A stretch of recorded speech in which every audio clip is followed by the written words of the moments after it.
उपासक उपासना के रहस्य को तब तक नहीं समझ पाता जब तक कोई लौकिक पारलौकिक वासना सुरक्षित रहती है।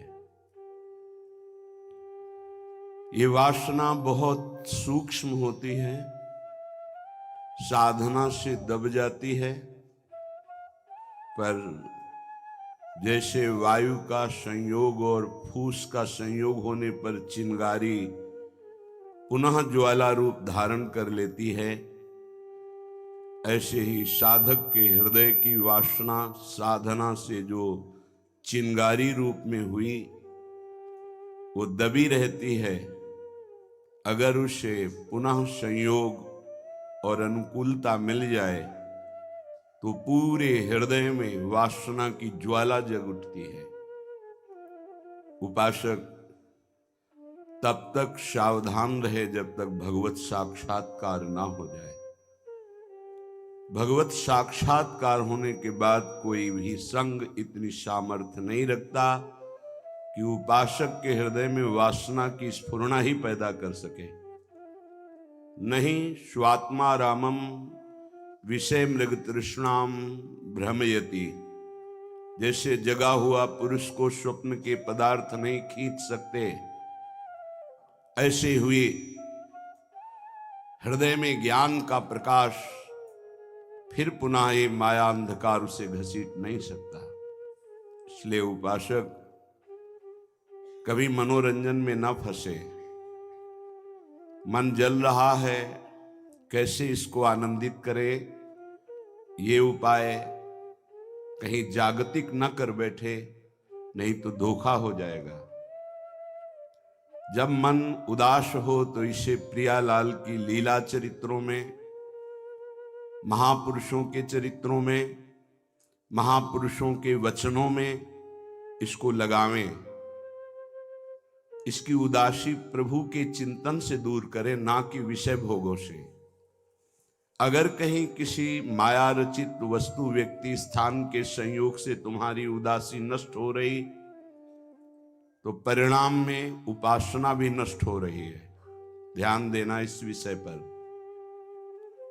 चाहे वो रसेंद्री का विषय हो, जनेन्द्री का हो, नेत्रेंद्री का, घ्राणेन्द्री का, त्वगेन्द्री का, शब्द स्पर्श रूप रसगंध, यदि ये प्रियालाल से विलग करके भोगे जाएं तो उपासना को ढक देते हैं। पश्चाताप पैदा होता है, हृदय ग्लानि से भर जाता है, जो सहज आनंद है वो ढक जाता है। इसे अच्छे से हृदय में बैठा लीजिए।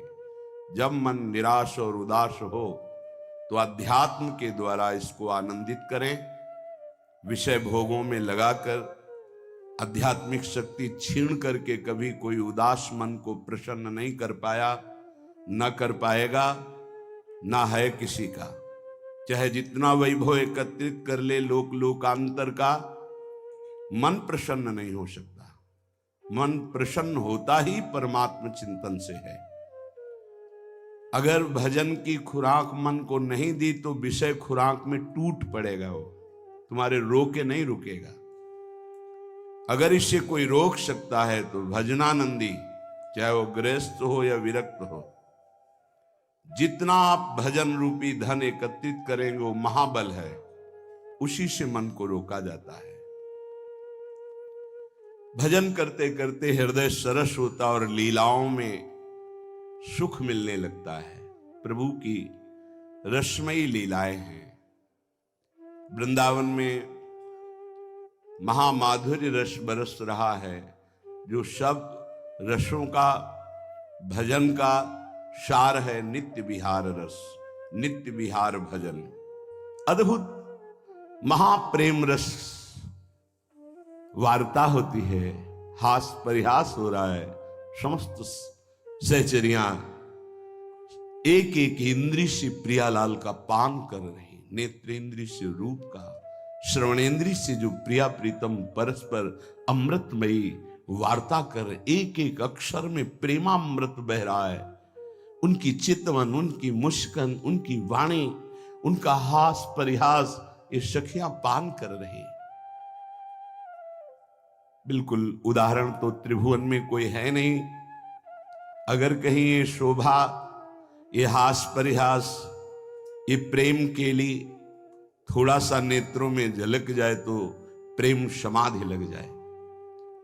आपका मन तो इतना मलिन है कि सांसारिक जब 3 घंटे हास परिहास विनोद नाटक नौटंकी की लीला होती है तो पैसा देकर तुम्हारा मन कहीं नहीं जाता, और 3 घंटे आप विषय प्रपंच की एकाग्रता में लीन रहते हैं, जिसे फिल्म कहते हैं।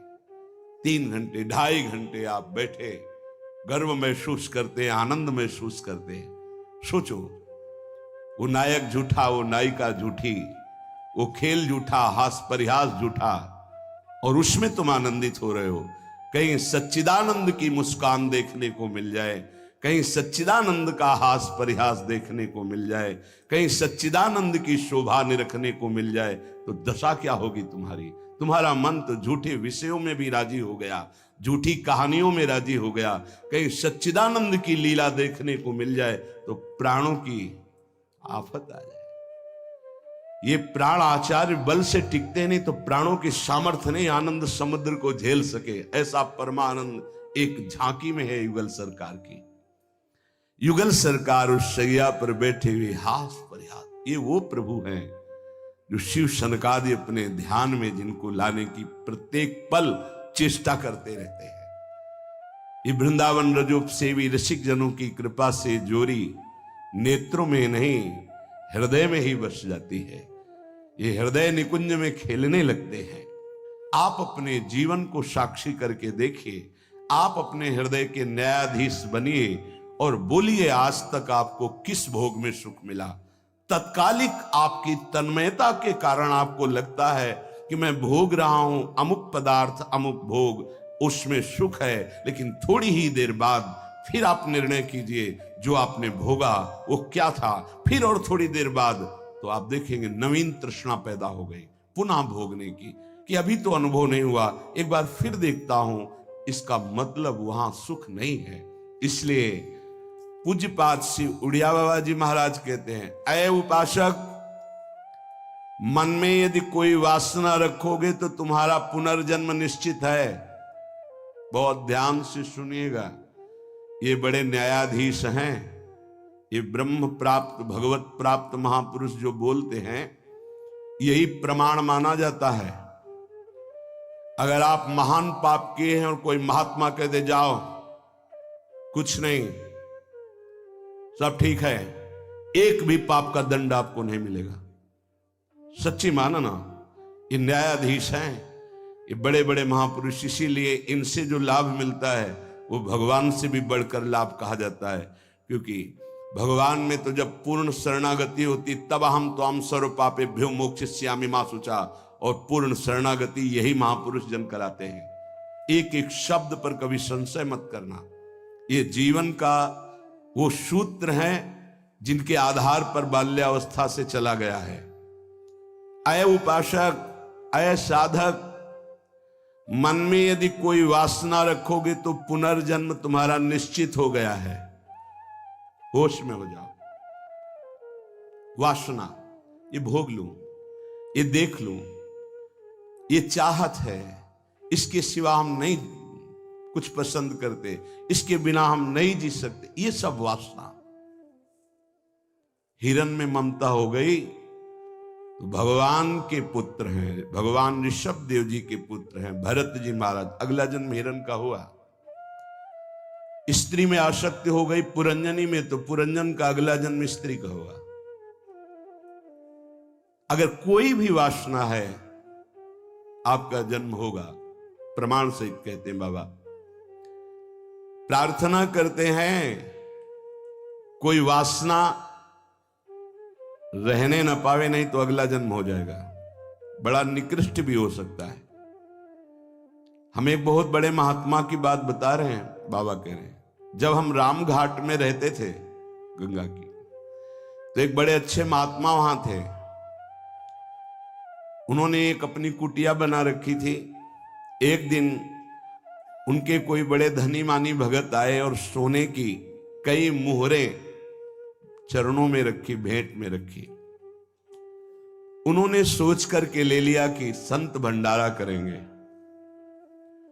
और गीता जी के एक बस्ते में बांध कर रख दिया। वस्त्र को आवेष्टित करके ग्रंथ को जब रखा जाता है तो उसे बस्ता कहते हैं। एक रस्सी होती और उसको जब ऐसे करके कई बार लपेटा है, उसी में वो स्वर्ण की मुद्राएं रख दी, मोहरे। सोचा कि कभी समय आएगा तो हम भंडारा कर देंगे। कुछ संतों ने उनसे कहा चलो तीर्थ यात्रा करने बद्री नारायण चलते हैं।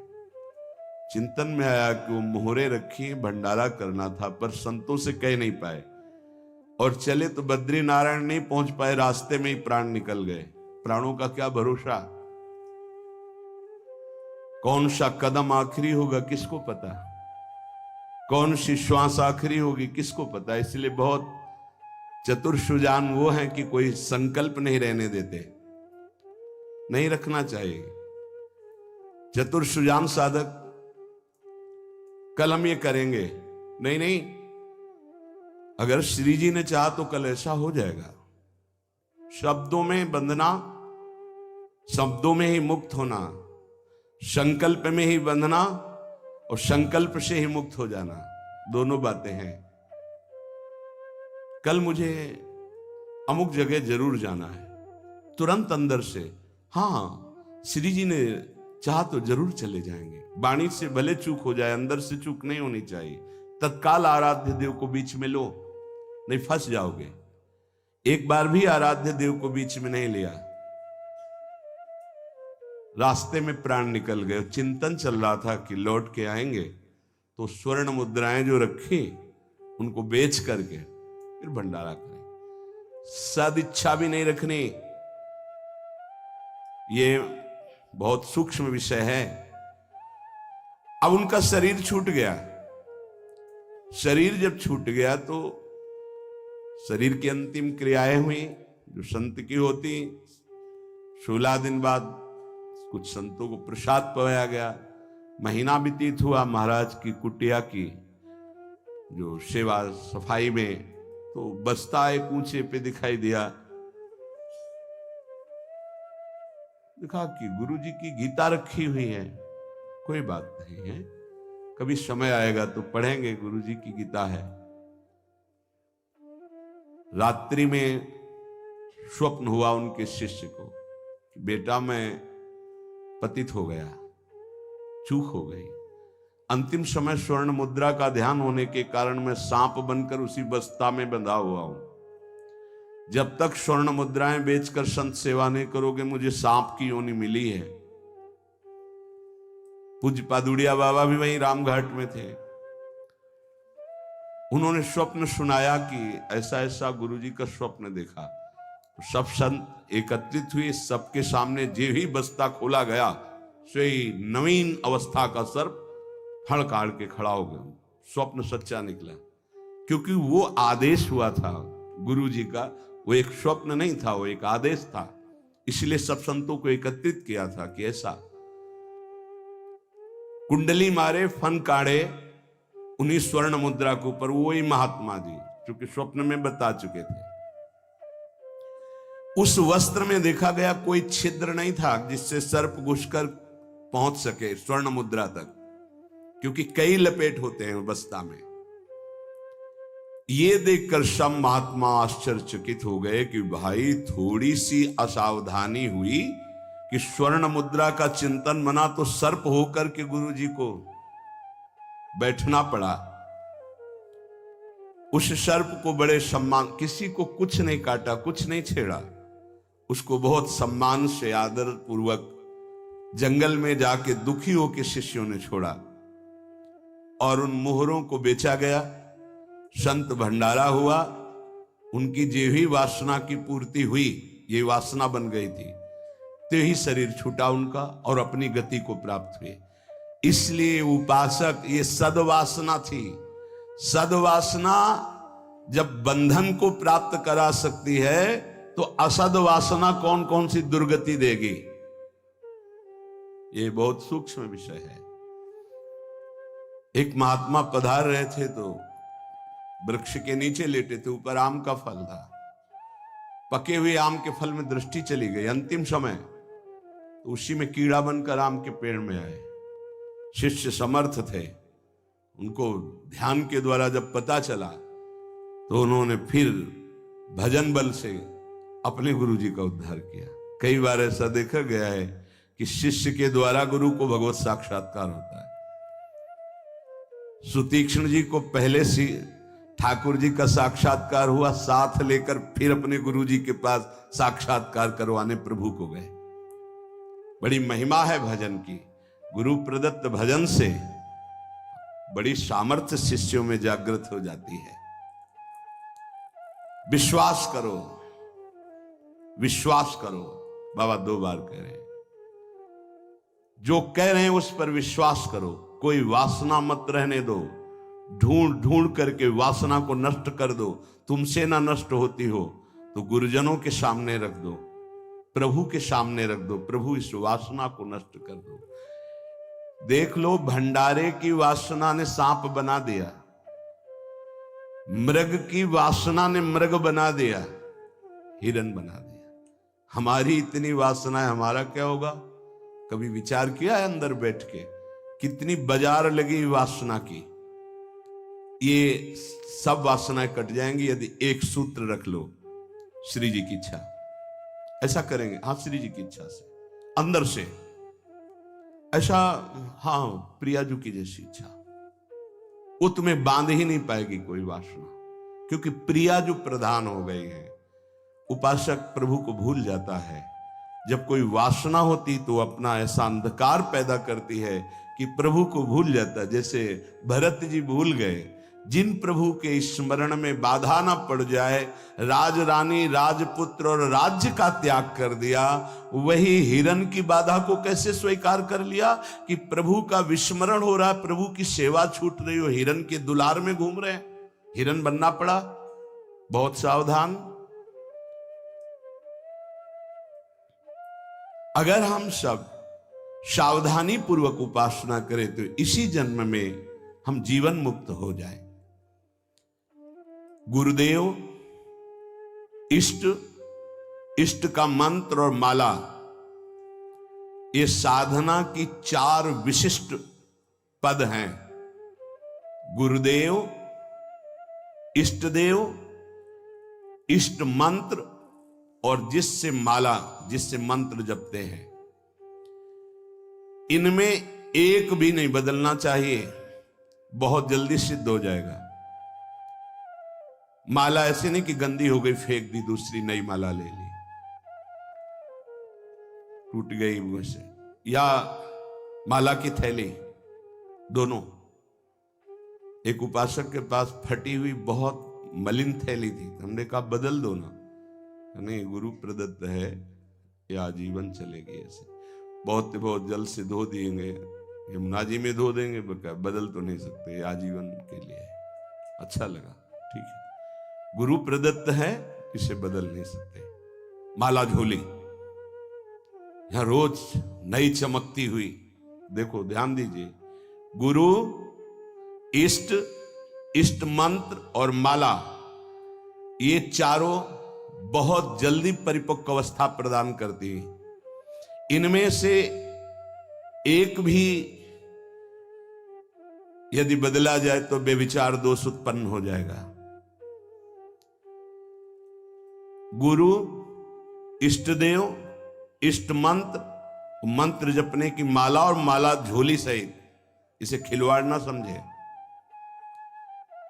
यदि तुम किसी की माला चुरा लेते हो तो कभी तुम्हें उसके जपे हुए का फल नहीं मिलेगा।